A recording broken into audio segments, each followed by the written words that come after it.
Mimi ndio mwathiriwa mwenye nilikuwa na mwathiriwa wa bibi yangu kuanzia mwaka wa 2019. Kidogo tulikuwa Nairobi, hiyo mambo ya kanisa ikaanza. Kwa uchache, sitaongea kwa urefu, nitaongea kidogo kwa ajili masaa. So wakati tulikuwa huko Nairobi, kaingia kwa hiyo kanisa, but tulingangana vile nawezavyo, nikamtoa huko nikamrudisha huko nyumbani. So kwa mwaka yenye alitoka huko akaenda huko, ilikuwa mwaka wa 2023 mwezi wa kwanza. Sasa nikaanza kungangana kutafuta, tukatafuta na shemeji yangu. Wakati tulitafuta tukashindwa, tukanyamaza tena, ikabidi tutulie. Tulitulia, mambo ya Shakahola ikaanza kwa TV. Tena tukasanyana na shemeji yangu na mzazi, tukaenda paka Mombasa, tukafanya DNA. Wakati tulimaliza DNA, tukarudi huku. Wakati tulirudi huku tumekaa kutoka 2023 mpaka 2024 August, ni Oktoba. Wale tumefika hiyo mwezi, nikapigiwa simu na DCI, nikaambiwa ile DNA tuliacha huko imetoa miili zetu 4, mama na watoto wangu wote 3.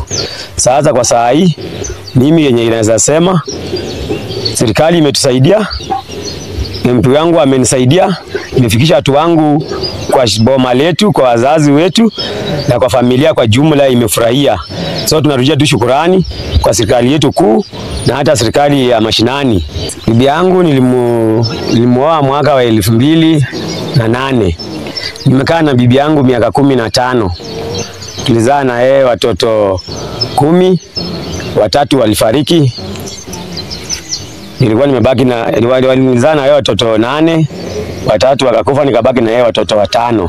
Hao 5 ndio alienda na wao huko, na kwa saa hii nimepata miili 4. Mama yao na watoto 3. Watoto 2 hawajapatikana, lakini serikali ilinieleza wakipatikana tena itaniita. Kitu yenye mimi naweza sema, tushikane pamoja, tusiende kwa makanisa yenye haieleweki.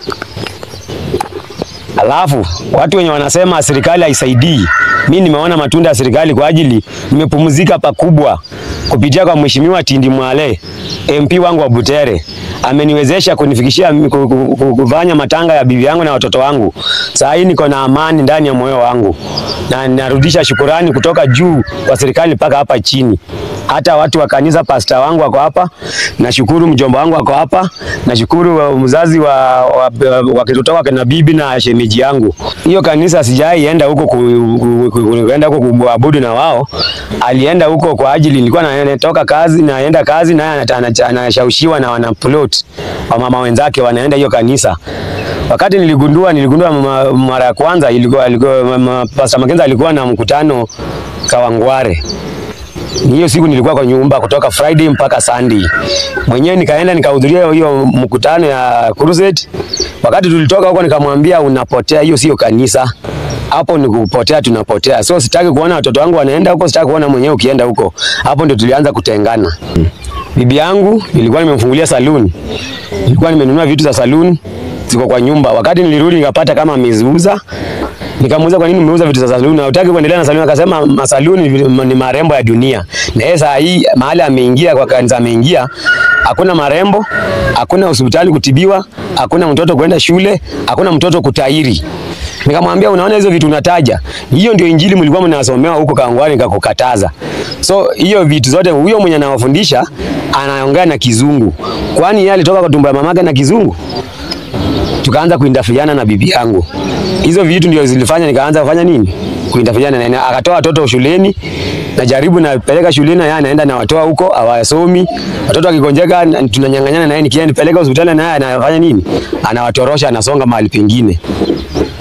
Hizo ndio zilionyesha yeye afanye nini? Hataki imani yetu.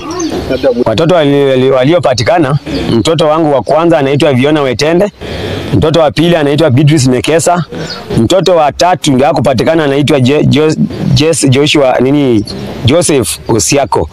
Na sasa mwenye anafuata Joseph Osiako ndio alipatikana anaitwa Jesse Okaka. Mdogo sasa mwenye anafuata Joshua Okaka ndio hakupatikana anaitwa Ruth Wetende. Miaka unaweza jua kwa miaka ngapi? Mwaka mtoto wangu wa kwanza alipotea kwa mikono yangu kuanzia hiyo mwaka wa 2022. Kwa hawa wenye wako hapa. Wa kwanza alikuwa na miaka 10. Wa pili alikuwa na miaka 6. Huyo mwenye alikosa kupatikana alikuwa na miaka 4. Huyo kijana mwenye alipatikana alikuwa na miaka 3. Kale kadogo kenye kalikosa kupatikana kalikuwa na mwaka 1 na miezi 8. Mimi sioni mtu mwenye ako na moyo kama wa Tindi Mwale. Amejaribu. Na sio mimi pekee, siwezi jinajisifu. Anafanya vitu zenye zinaeleweka. Hata ukitembea huku kwetu amejaribu kusaidia. Na ninamshukuru sana. Aendelee na huo moyo. Kwa ajili amevuta watu na vijana, watu wote wako karibu na yeye. Naomba wahisani wote ama wakubwa wangu kuongeza kwa mheshimiwa wangu na serikali kwa ujumla inisaidie. Angalau nimepata 4. Sasa wenye wamebaki 2, naomba waongeze juhudi. Kwa ajili nashukuru hata Red Cross na DCI kwa kufanya udadisi ya mikakati ya kutafuta watu. Kama nitawapata wakiwa hai, nitashukuru.